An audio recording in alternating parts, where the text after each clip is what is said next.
PAC, que es el programa de adaptación, es que lo que buscamos es fortalecer capacidad de acciones, escalando respuestas, es decir, que se pueda escalar a más cobertura y a otros niveles, para la mejora sostenible de la vida de poblaciones, especialmente de las más vulnerables, que son poblaciones, en nuestro caso, altoandinas, con las que trabajamos.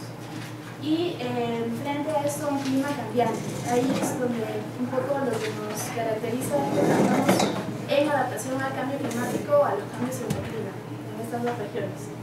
Y algo que también nos caracteriza, y pensando un poco en el enfoque M4P, es que trabajamos con los actores que son los permanentes, es decir, es un programa bastante complejo y grande, pero se articula al accionar de los actores permanentes, en este caso principalmente el Estado. Y acá en el PAC no hay como el modelo de negocio y la oferta de demanda, sino es más el tema de relaciones entre la parte del Estado y la parte de la sociedad, por así decirlo. Entonces, ¿qué es el PAC? Es una iniciativa de cooperación bilateral, como lo dice Lorena, del Ministerio del Ambiente del MINAM y de la Agencia Suiza para la Cooperación, COSURES. Pertenece al programa global y estamos en nuestra segunda fase, y nuestra finalidad es contribuir a consolidar la base de vida de poblaciones altoandinas en las regiones de Cusco y de Apurímac. Trabajamos solo en Perú, en estas dos regiones, pero tenemos un efecto o un componente que sí trabaja a nivel nacional, es decir, a nivel de todo. Si se dan cuenta, hay un montón de logos, es porque justo esa es la forma de trabajar del PAC, que tiene un modelo de gestión compartida, y el PAC es liderado en su implementación por el BETAS, junto a un consorcio que está liderado también por PREDES, el Centro de Estudios y Prevención de Desastres, y por Libélula, de quienes recibimos asesoría en algunos temas específicos, de parte de Libélula en el tema de monitoreo y evaluación, y de parte de PREDES en el tema de investigación, que es un componente bastante grande también dentro del PAC. Ahora, trabajamos directamente, y quienes implementan las acciones a nivel de Cusco y Apurímac son los gobiernos regionales, que son Estado. Y también trabajamos con las universidades nacionales, en el caso de Cusco con la UNSAC, la San Antonio Abad del Cusco, y en el caso de Apurímac con la UNAM, la Micaela de Asturias. Entonces, se dan cuenta, todos son actores del Estado. Y en esta segunda fase también se ha incorporado el trabajo al Ministerio de Desarrollo y Inclusión Social, el MIDIS, con el cual tenemos un trabajo dentro de un proyecto que se llama Hakuwina, que es un proyecto de desarrollo rural, al cual se están incorporando criterios de adaptación, y esta es también nuestra forma de un poco escalar. Por mientras tenemos dos pilotos, uno en Cusco y otro en Apurímac, y la idea es que a partir del siguiente año podamos interiorizar estos criterios dentro de este proyecto Hakuwina, que pueda ser expandible como una política en todo el Perú.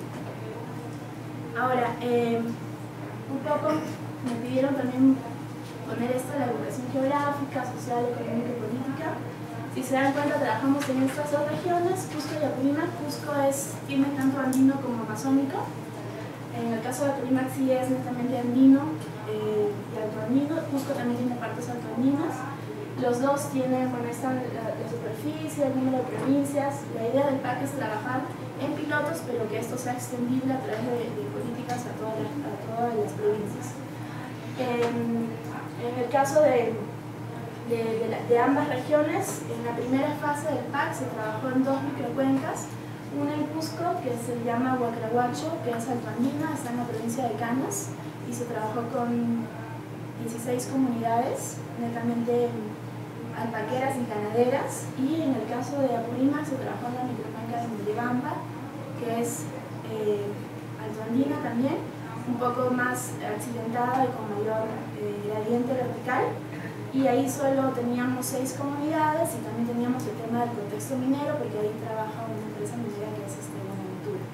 Entonces, eso ha sido el trabajo durante la primera fase. Esta segunda fase se ha ampliado a los territorios locales, a Ocongate, que también es provincia alta, y a Cotaluce en Apurímac. Ahora, un poco para diferenciar cómo ha evolucionado el rol del PAC. En la primera fase, nuestro rol era de piloto y de generador de aprendizajes, pero también teníamos ejecución directa, es decir, parte del equipo, que lo conforman ahorita 13 personas, estaba a su cargo de promover, de facilitar, pero también ejecución directa en campo. Y eso fue durante la primera fase. En la segunda fase el rol ya es un poco más de facilitador de asesoría y también de acompañamiento. Es como que profundizar un poco lo que se hizo en la primera fase.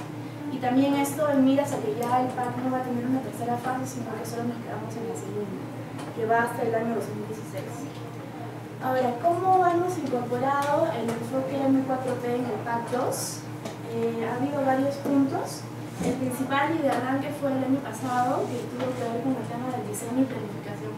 Ya, en el caso del M4P, bueno, se incluyó en el diseño y la planificación. De hecho, el plan de fase, de la segunda fase, todo el plan está redactado considerando el enfoque M4P. Hicimos muchos talleres de planificación y recibimos la asesoría directa de Azucán a través de Maya y también estuvo Jordán involucrada en esto. Entonces, la idea es que como el PAC es un programa tan grande, porque tiene cada una de las partes del PAC podría ser un proyecto solo, entonces de hecho nos facilitó muchísimo el poder tener este enfoque para poder visualizar justamente los sistemas con los que estábamos trabajando, que eran los componentes. También ha sido que el enfoque M4P lo utilizamos como una orientación estratégica durante toda la implementación hasta ahora. También para promover y asimilar el rol facilitador del PAC para el equipo ha sido una fortaleza y es necesario comprender que nuestro rol ha cambiado, es decir, ya no hacemos ejecución directa, sino es más el tema de promover, acompañar, facilitar y asesorar. Entonces eso es como que sí hemos cambiado un poco el rol y la orientación de la fase. También se ha incorporado el enfoque M4P y sobre todo las cadenas de resultados dentro del sistema de monitoreo y tenemos unas cadenas de resultados bastante complejas, pero que nos han servido mucho para explicitar toda la lógica del programa de manera visible y que se explicite lo que a veces está en la cabeza, y además que nos apoya un poco en dar seguimiento a esto y no olvidarnos de que tenemos un orden, ¿no? También para la identificación de sistemas, de los actores, porque trabajamos con una infinidad de actores, y por último para identificar las barreras que limitan el desempeño. Justamente la provisión de servicios, en nuestro caso son básicamente servicios, y algunos productos de los actores, ¿no?, en ambas regiones. Entonces, si se dan cuenta, el enfoque M4P está en todo el PAC. Esta es una vista de cómo se interrelacionan los 4 componentes del PAC. Estos son, cada uno, el primero, por ejemplo, tiene que ver con el tema de la gestión pública. Gestión pública en las regiones de Cusco y Apurímac, que está básicamente centrado en la implementación de las estrategias de cambio climático que tiene Cusco y que tiene Apurímac, que fueron promovidas y elaboradas de manera participativa con el apoyo del PAC en la primera fase, pero que en esta segunda fase lo que queríamos es que en verdad estas estrategias sean tomadas como prioridades de política en las regiones, pero que no sea solo con el apoyo del PAC, sino que esto sea asumido como un instrumento de gestión por el mismo gobierno regional. Entonces, en el efecto 1 está todo el trabajo relacionado con eso, que es básicamente la gestión pública frente al cambio climático.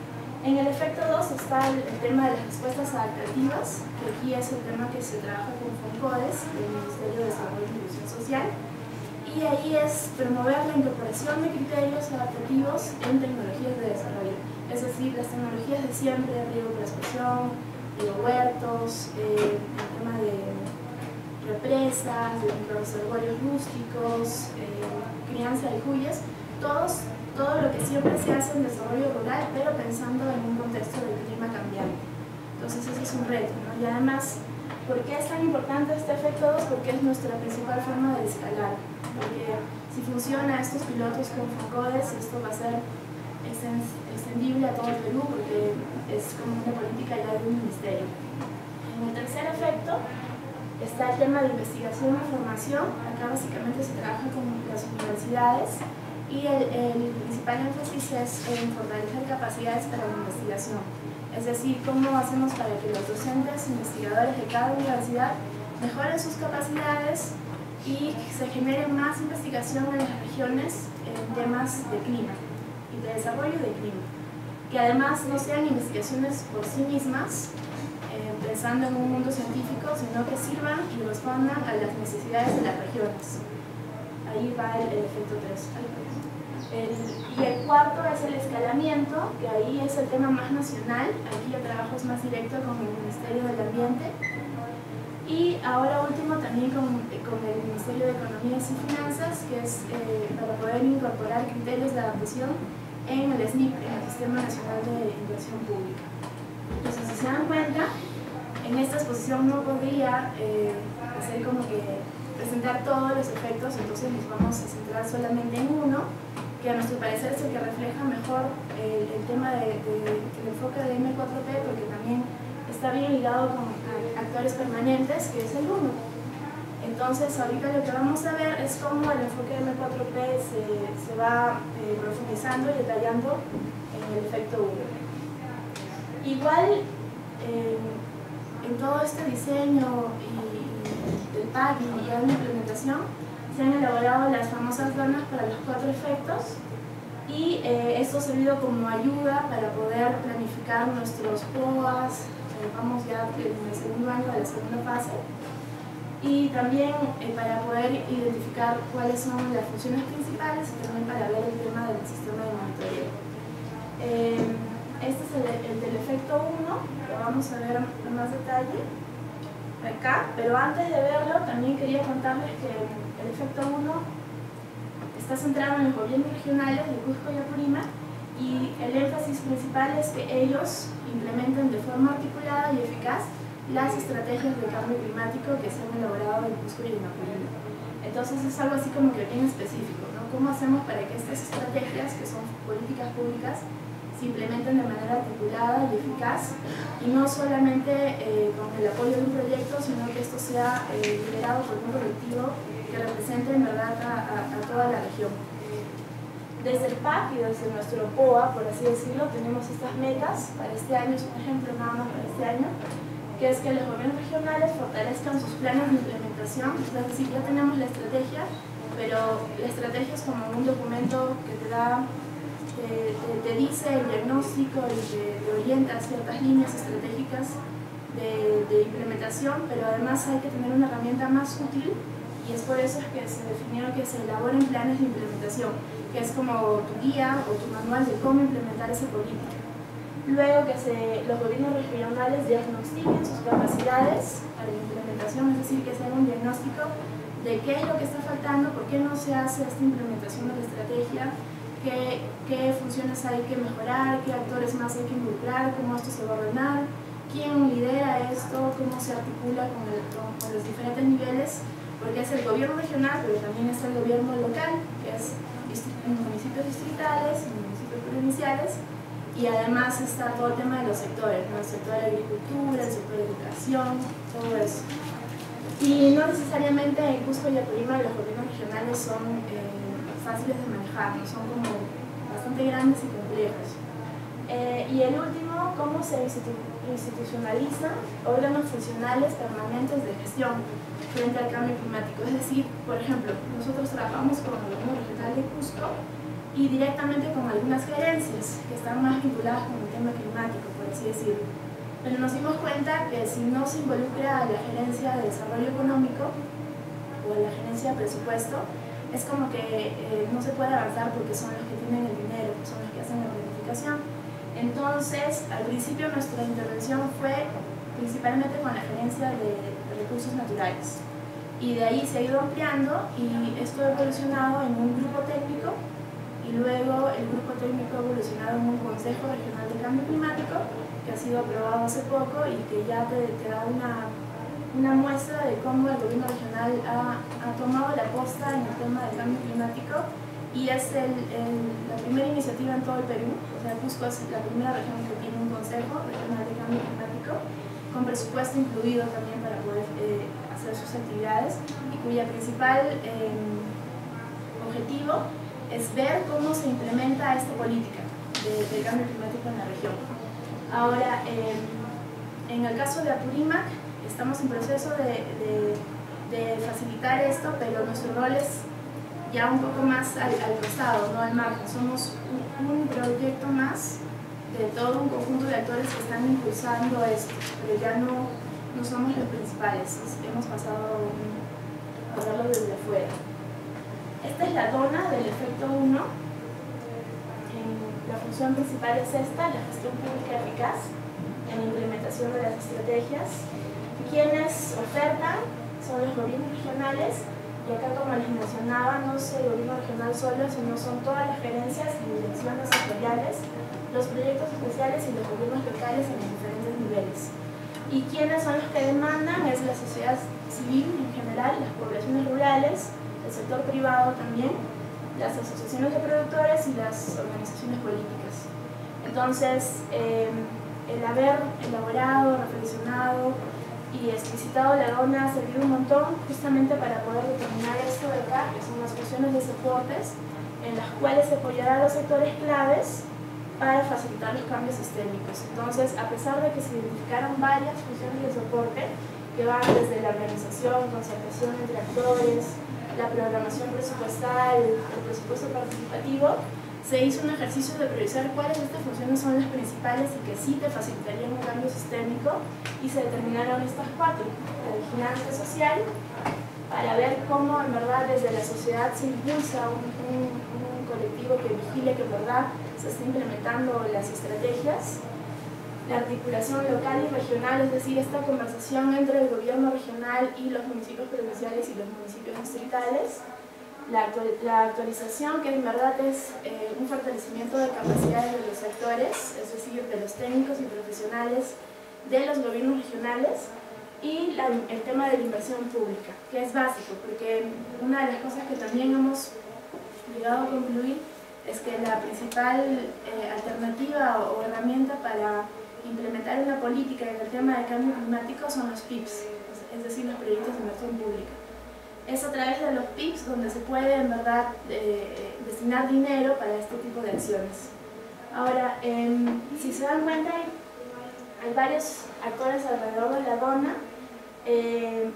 Cuando se hizo esta DONA se planificó en base a esto, y no necesariamente estos actores siguen en la actualidad. Esto ha cambiado.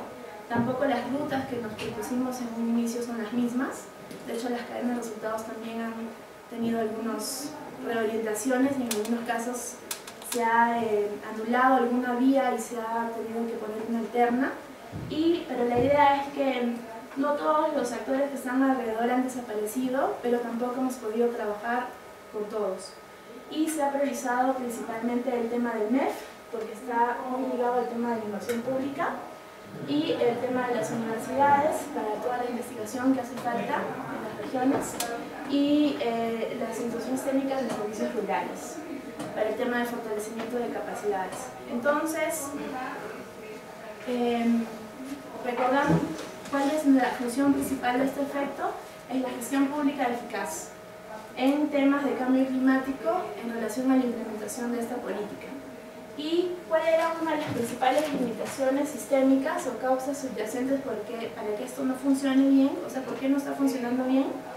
Es la falta de consolidación de una gestión regional articulada que englobe un poco y que coordine con todos los actores, es decir, que no sea solo el gobierno regional con su gerencia de emprendimiento, sino que además el tema de adaptación al cambio climático y el cambio climático en general sea transversalizado en todos los sectores, porque no es solo un tema ambiental.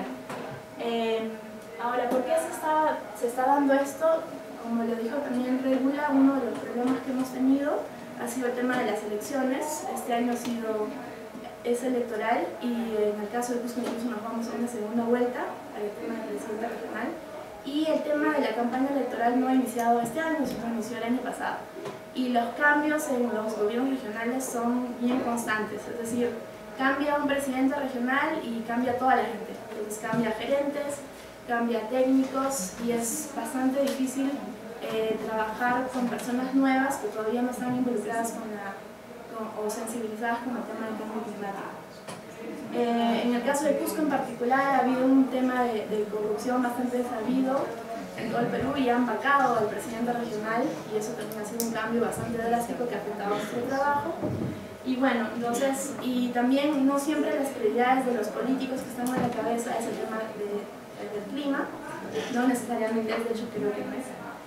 Y un poco lo que ha servido para remontar esa situación es el tema de la COP20, que este año se realiza en Perú. Sin embargo, en los años anteriores ha sido todo un reto, en verdad, poder sensibilizar y fortalecer capacidades en el tema de adaptación. Y ahora yo podría decir que sí se ha logrado muchas cosas. Hay gente de planta en los gobiernos regionales que han tomado liderazgo y esto se está haciendo extensivo en todas las provincias. Dentro de este efecto se han identificado no solo un cambio sistémico, sino 6 cambios sistémicos a diferente nivel por la complejidad de acciones. También se han identificado 7 disparadores del mercado, por así decirlo, y 7 respuestas que nosotros deberíamos tener para que esto en verdad fluya hacia un cambio sistémico y autónomo. Y todo esto se ha visualizado a través de cadenas de resultados. Voy a mostrar una, pero no se nota las letras. No se asusten, la idea no era leer todo, sino solamente dar una vista de lo complejo que es, de lo complejo que son nuestras cadenas. Ahora, en teoría, los rojos son las acciones que están bajo nuestro control, es decir, del PAC. Las actividades desde abajo, ¿no? Que es básicamente el servicio de consultoría, acciones, el trabajo del equipo, asesoría y todo lo demás. Pero si se dan cuenta, no están todas abajo. También tenemos entradas desde acá, incluso acá una que ya está bien cerca del objetivo principal, por así decirlo. Entonces, la complejidad de analizar todo esto no es porque hayamos querido que sea así, sino que es la realidad del tema de todos los sectores con los que trabajamos. Ahora vamos a hacer un acercamiento a una de la anterior. Estamos aquí.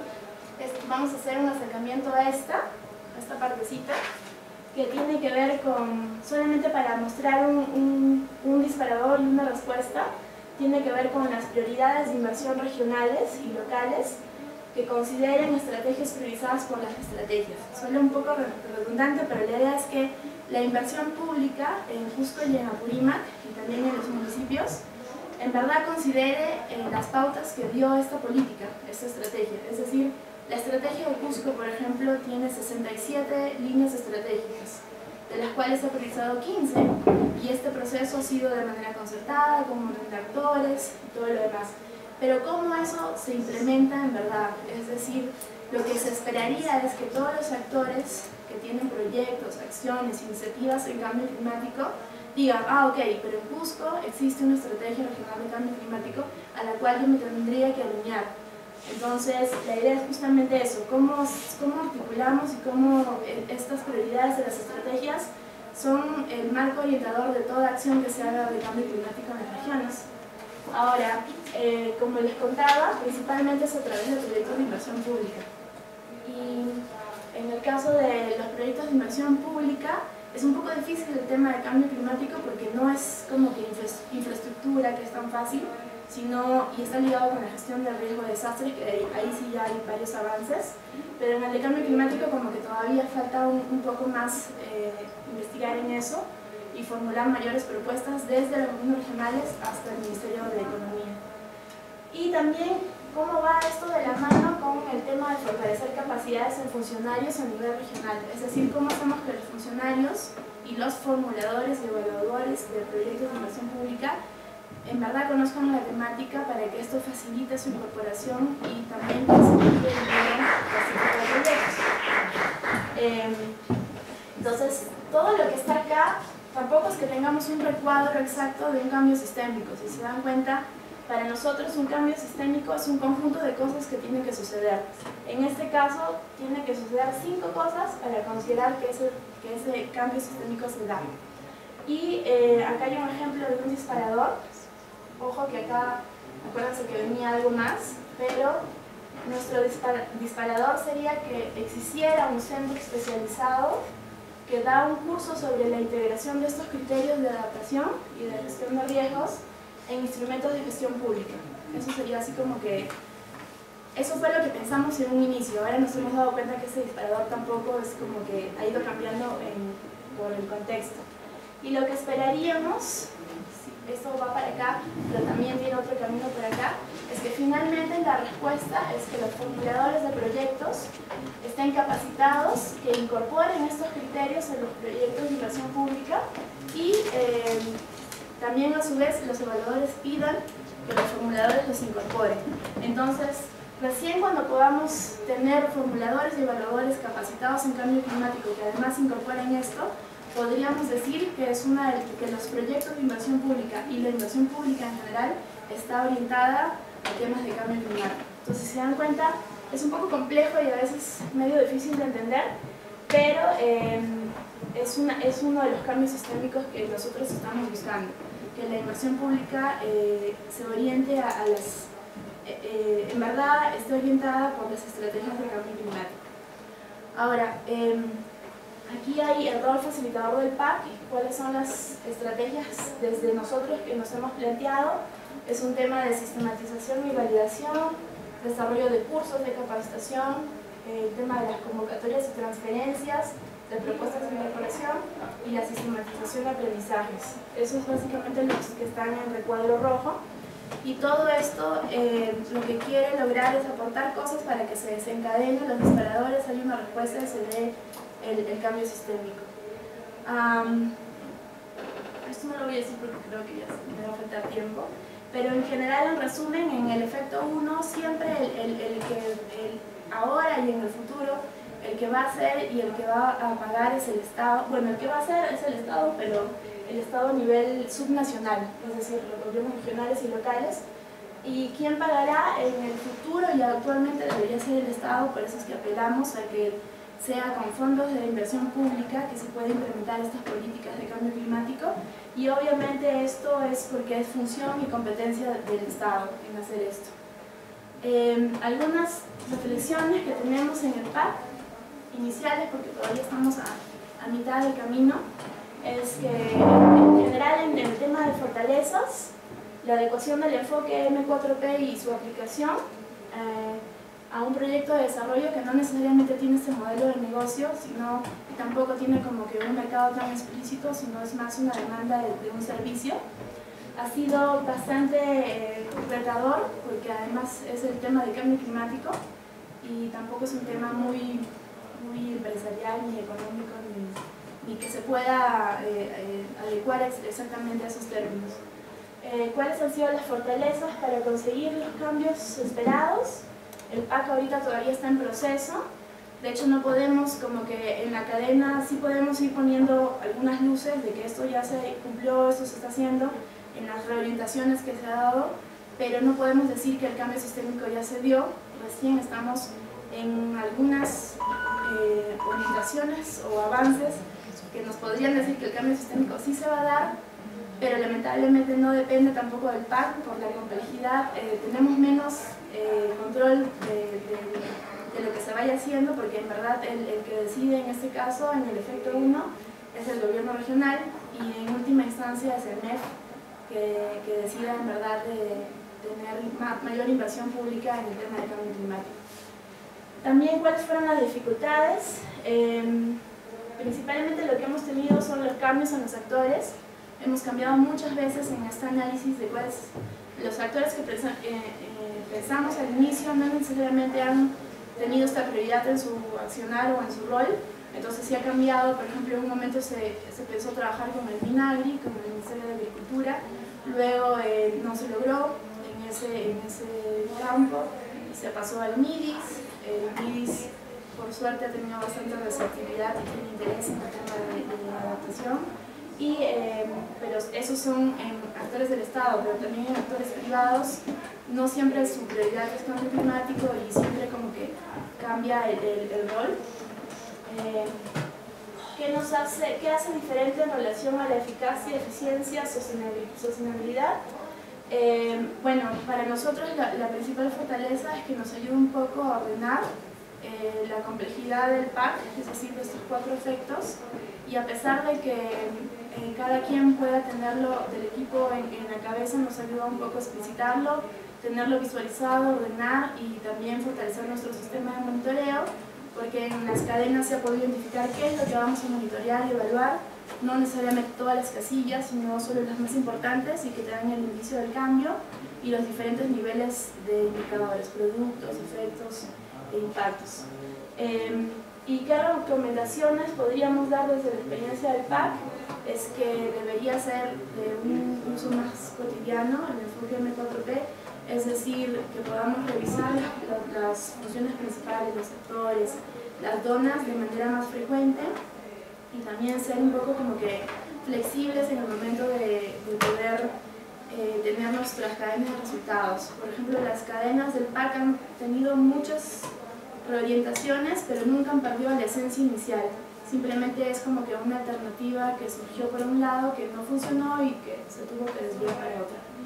Y eso sería todo, articular el enfoque M4P también al sistema comunitario.